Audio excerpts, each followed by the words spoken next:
Ladies and gentlemen, welcome to the Aaron's High Cap Adventures radio program. Today is June 27th, 2015, and I'm your host, Matt Betros, and we're going to be live for the next, I think we're shortchanged a little bit, probably 28 minutes now, but we're going to have a great time. I'm excited to be here, and I hope you are too. We're going to have a really good time. What I'm going to do this show, last time I was pretty condensed with what I wanted to talk about, but this show I'm going to thin some things out so we've got more time to talk about just a few topics in depth as compared to having a lot of topics in brevity, okay? So let me give you some highlights of what we're going to be doing on the show today. Now, also I want to make mention too that we're on video, we're videoing this, however it won't come out till Monday.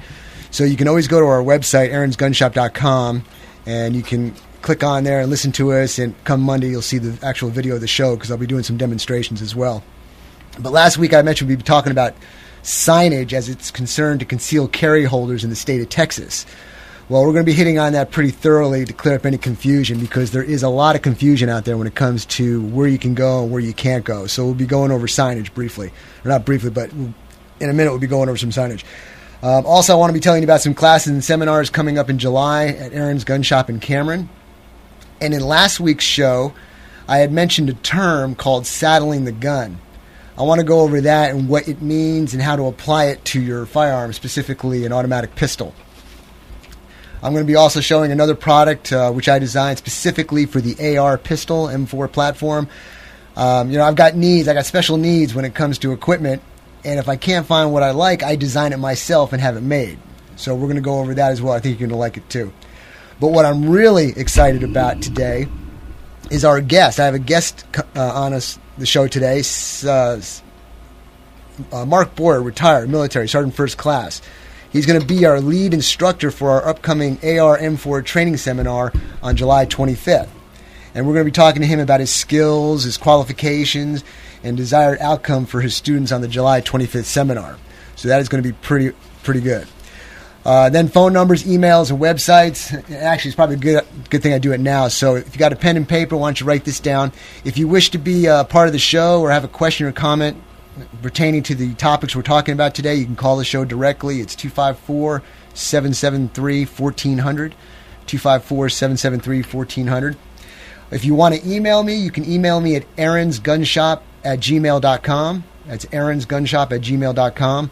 Or if you'd like to check out the website where we have all the information, videos, testimonials, pictures, different types of seminars, what's coming up, you can go to aaronsgunshop.com. That's AARONS gunshop.com. Now, like I said before, I want to move pretty quick onto a topic because there's really not that much time in a 30-minute program to go over things. I am a certified instructor with the state of Texas, and last week I talked about signage and how we were going to get into it this week.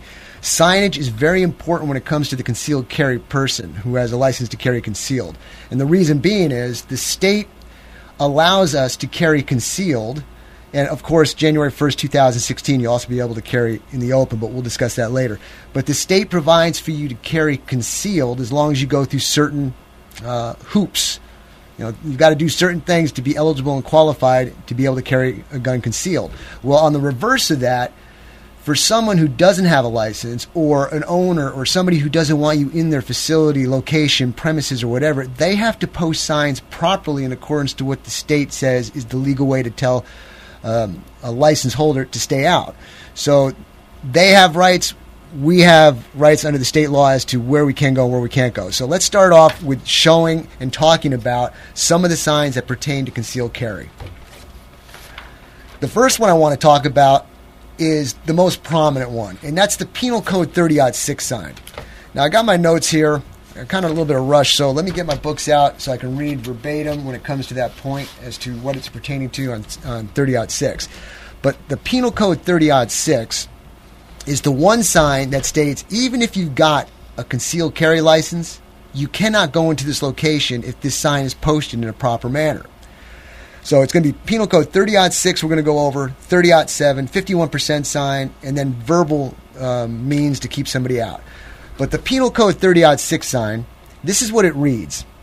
It says, pursuant to Section 30-6 Penal Code, trespass by holder of a license to carry a concealed handgun, a person licensed under Subchapter H, Chapter 411 Government Code, Concealed Handgun Law, may not enter this property with a concealed handgun.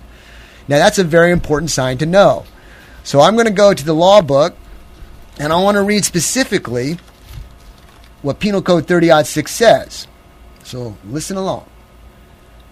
Penal Code 30-6, criminal trespass by a license holder. This section creates an offense if the license holder carries a concealed handgun on the property of another, with notice that either entry on the property by a license holder with a concealed handgun was forbidden, or remaining on the property with a concealed handgun was forbidden, and the license holder failed to depart. This next paragraph is very important. This section requires oral or written notice by the owner of the property or someone with apparent authority to act for the owner. In order for a license holder to receive written notice, this is where it comes in now, a card, sign, or document must contain the following language. Pursuant to Section 30-6, Penal Code, trespass by a holder of a license to carry a concealed handgun, a person licensed under the authority of Subchapter H, Chapter 411 Government Code, concealed handgun law, may not enter the property with a concealed handgun. Now, if the notice is given by a sign on the property, the sign must be both in English and Spanish, must be in contrasting colors with block letters at least 1 inch in height, and must be displayed in a conspicuous manner clearly visible to the public. So that's the requirement the state puts out to anybody who wants to keep a license holder out. You have to post it properly in the proper format, English and Spanish, block letters at least 1 inch in height. Okay, so look for that. Now, next week, we're going to be going over Penal Code 4603, the places you can't go. Whether there's a sign up or not, you've got to know those places, but I'm not going to get into that now. So the first and most important one is Penal Code 30-6, where you can't go. Now let's go to Penal Code 30-7. I'm not going to get into that much either because it won't be really effective until January 1st. But it basically says if you have a license to carry concealed, starting January 1st, you'll be able to carry that weapon out in the open as well, as long as your handgun is holstered either in a hip holster or a shoulder holster. Now, an individual may not want to keep you out of their property, but they may not want you to come into the property with the weapon in the open. So if that's the case, they're going to post the 30-7 sign that says, it's okay, go ahead and carry your concealed weapon, I'm for it, no problems. However, there might be some patrons who might not like it, so I want to appease to them too. So please keep the gun concealed. Penal Code 30-7. Okay, the next one I want to go over is the 51% sign. That one there, it's a felony notice, and this is what it reads. It says the licensed or unlicensed possession of a weapon on these premises is a felony with a maximum penalty of 10 years imprisonment and a fine not to exceed $10,000. And the sign on there has a large red 51% on it. Can you see that on the screen? I think our cameras are up now. So, all right, so if you go in there, it should be posted on the front doors. And this is a place, let me be clear, it does not mean liquor store, because this is where you go to consume alcohol. The 51% sign is designed, or it is determined by the Texas Alcoholic Beverage Commission as to what kind of sign goes up. The 51% sign, or this next sign I'll be talking to you in a second about, the unlicensed sign. But the 51% sign basically says if the location that sells the alcohol allows you to consume it on the premise, and the profit that is made on that is 51% or more of their income, then it becomes a 51% location designated by the Texas Alcoholic Beverage Commission. Now, if we go to the next sign, just because it links up to this very nicely, this notice you'll usually see in a convenience store selling alcohol, beer, or some other place, liquor store. Texas Alcoholic Beverage Commission says they don't consume it on the property, but they do sell alcohol. So they're going to post this sign. And the sign reads, for those of you who can't see it, it says, notice, the unlicensed possession of a weapon on these premises is a felony with a maximum penalty of 10 years imprisonment and a fine not to exceed $10,000. Now, first of all, the first sentence says the unlicensed, so that does not pertain to the license holder. Secondly, the criminal could care less, if he could read the sign to begin with, if he's got a license or not. So this sign is really worthless, however, it's got to be posted anyway, but this is for the unlicensed. The 51%, once again, is where they consume the alcohol, and the profit is made 51% or more of it from the consumption of alcohol on those premises. Then we have the 30-6 sign and the 30-7 that we discussed. But there's another one that I want to talk about, and that is verbal. Let's say, for example, there's somebody in a property, and they're standing at the door, and they go, if you are a license holder, I'm telling you, as owner of this property, or one acting for the owner of this property, if you have a concealed weapon on you, licensed or not, you cannot come on this premise. So you must abide by that too, otherwise you're trespassing. That ends up becoming a Class B misdemeanor. So there's all these different signs, and as long as we understand them and can recognize them and know how to apply them, we shouldn't have any problem. Because that's one of the problems I've noticed with people. They're kind of fearful since they don't understand the sign as where they can go, and it kind of makes them limited. I don't want to go here. I don't want to go there. I'm not sure if I can do it. So knowledge is power. If you understand your signage, you understand what the responsibility is of the person who doesn't want you there and how they have to post it, and your responsibility of knowing the signs and understanding them, you should be able to go to many more places than you think you can't. Okay? So that's when it comes to CHL signage. Now, if you got questions, like I said, and you want to call up and we got time to take a call, I'd be more than happy to answer some of your questions. But what I'd like to do now, I want to move on real quick to some errands promos that we're doing. And we're having some great classes going on. We've got CHL classes, excellent seminars. And if you go to our website, aaronsgunshop.com, and look through the high cap page, you're going to see a lot of seminars that we offer. But I want to start with this month, or actually the month of July, what's coming up. Because July 4th is coming up, the month's a little bit short, but we got a lot of stuff going on as well. Starting on July 12th, that's going to be Sunday, July 12th, Sunday at 2 p.m., we're going to have a CHL class in Cameron at the shop. So if you're a no-fluff kind of person and want it taught in a very clean, clear, and concise manner, you need to really sign up for this class. The course fee is $60. So you can do that online. You can give us a call. We can lock you into place. But you definitely got to communicate with us so we can lock your position in and make sure there's a seat available. Now, on July 25th, this is pretty cool. We're having our AR M4 rifle training seminar. We don't get to do that too many times in the course of the year. And in this case, we're going to have something pretty nice going on. This course is for the rancher, the farmer, homeowner, or a plinkster who wants to seriously learn how to use the AR platform effectively. Now, this is the class to sign up for because I have, like I said, a guest in today. Awesome guy. He's going to be my instructor for the course, and it's incredible. And if you miss out on this particular seminar, it's immeasurable the amount of information you're going to miss. So definitely want to sign up. And I want to give you a little detail on our guest. And I've known him for quite some time, but let me read you a quick bio on him.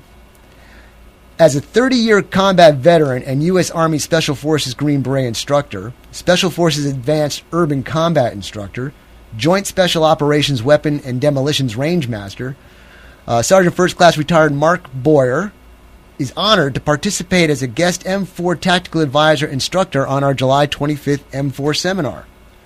And after conducting advanced weapons training to indigenous forces in Afghanistan, Iraq, Philippines, Central America, Mark will bring a world of experience and realism to the M4 operation, manipulation, and live fire engagement.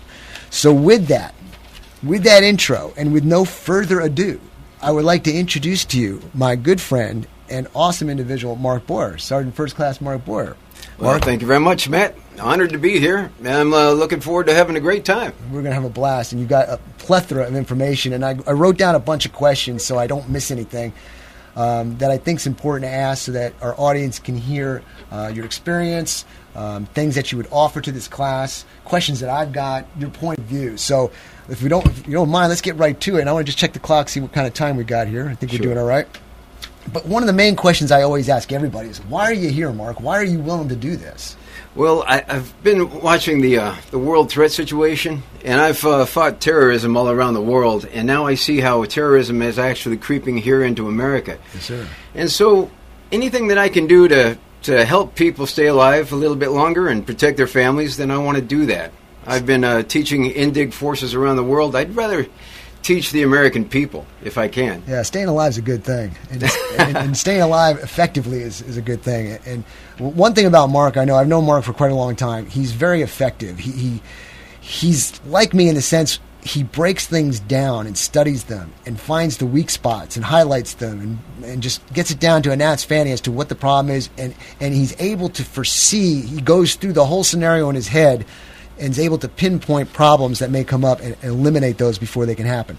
All right, what do you offer to the audience and the students who will attend the July 5th seminar?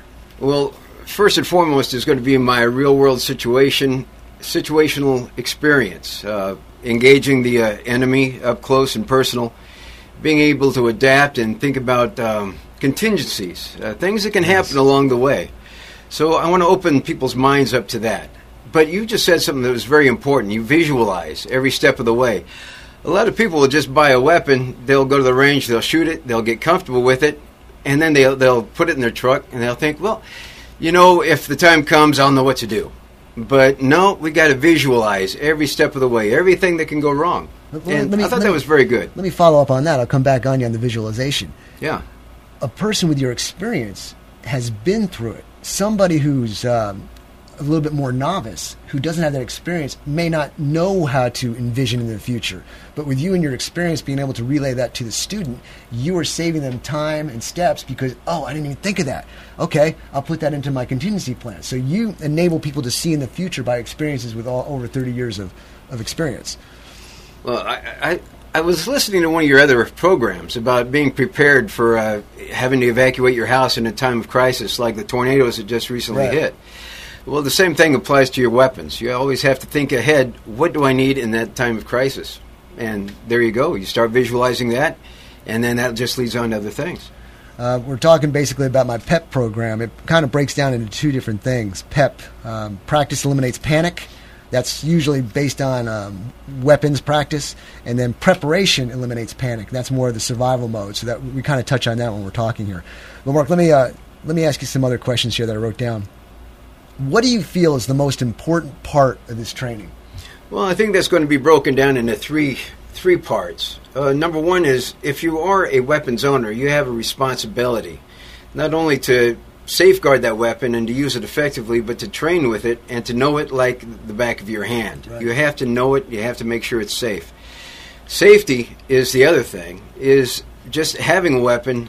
You are responsible to maintain safety, always keeping your finger off the trigger, being aware of the muzzle, what direction it is, know what's behind your target. So when you actually punch a hole through that target, you're not punching a hole through someone else. That's right. And then just basic common sense.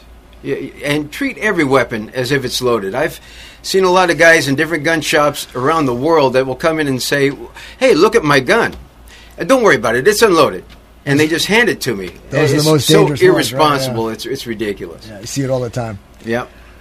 Okay, many people have those rifles, and you touched on this just a minute ago. They have the rifles, the AR M4 configurations in their clones, and they spend all this money. They shoot a couple rounds, like you were saying. It's like when we're learning hand-to-hand combat in the military. They teach you just enough so you get cocky, and not enough where you go out there and start a fight and you get your butt whooped. Right? That's about right. So it comes to the same thing when buying these expensive guns. What good is it if you don't apply it? So that's why we have these seminars. So people like you with all this expertise, and I don't say that as a bragging, I say it as a fact. Yeah. I mean, you can't argue the fact. The man's been there, done that. He knows what to look for. I mean, we were talking this morning about some things, and he's giving me some pointers. I'm like, you always learn. You always learn. So what do you tell these people? Shoot, practice, find something, get to a class, right? One of the other things, and it was the third thing that I want to bring to this, is a sense of mindset. And then also having a weapon available to actually apply that mindset. A lot of people, just because they own a weapon, they have it tricked out with the best optics, the best lasers, the best trigger jobs, thermal scopes, right. All of that. They don't have the mindset to actually get into a live engagement and to use it as a defensive weapon. Now, I got to applaud some of the hog hunters here in Texas. It's amazing some of the passion that I've seen with that. And whether you're hunting hogs or using it to kill varmints, if you're shooting paper targets as sportsmanlike, I think that's all fantastic. And I salute you for doing it responsibly. But in my world, unfortunately, we have to take down people. And if we're engaged driving down the highway or in a parking lot, a movie theater, or even at a church, which regrettably happened recently in South Carolina, right. You've got to have that weapon available and ready. And you have to have the mindset and preparation to actually use it and put it into action. Mindset and preparation gives an individual many more options as compared to freaking out at the moment and just shooting the gun. I tell that to my students all the time. The better you are, the more prepared you are, the more time it allows you because you know what your capabilities are about using the handgun, rifle, or shotgun. Let me interject something on that real fast. Okay, go ahead. Because now we're getting passionate, and I love that. When you're in a gunfight, a lot of people think that, I can think about it, I can handle it. But immediately, your blood pressure goes up, your heart rate goes up, you're going to start breathing faster, and you're going to get tunnel vision. So the more that you practice and train, you can minimize all that, and you can actually focus and actually get to your weapon, putting it into operation smoothly, right. as if you've done it 1,000 times already in your head. That's why you SF guys do your stuff in the dark, right? You break down Do it in weapons, the dark. Do it while your instructors are beating you. Doing it under fire.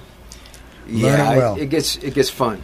All right, Mark, I got to move on because we're running Sure. out of time. But keeping the gun at the ready, how to store it, and how to quickly get the weapon into operation.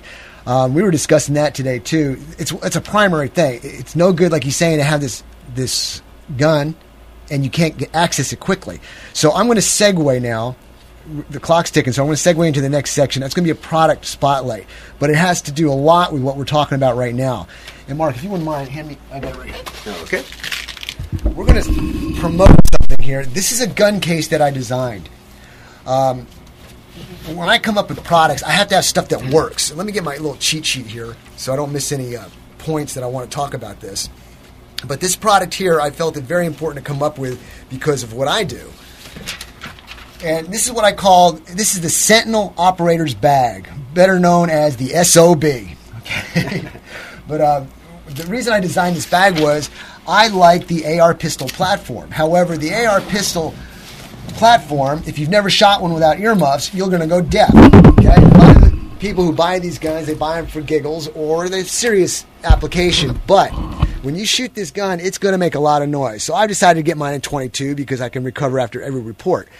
But the bag that I wanted to carry it in, I would try to find a bag and they'd either be too big or they would be too small and wouldn't be able to fit the gun to my configuration. So Mark's going to just adjust it here for me.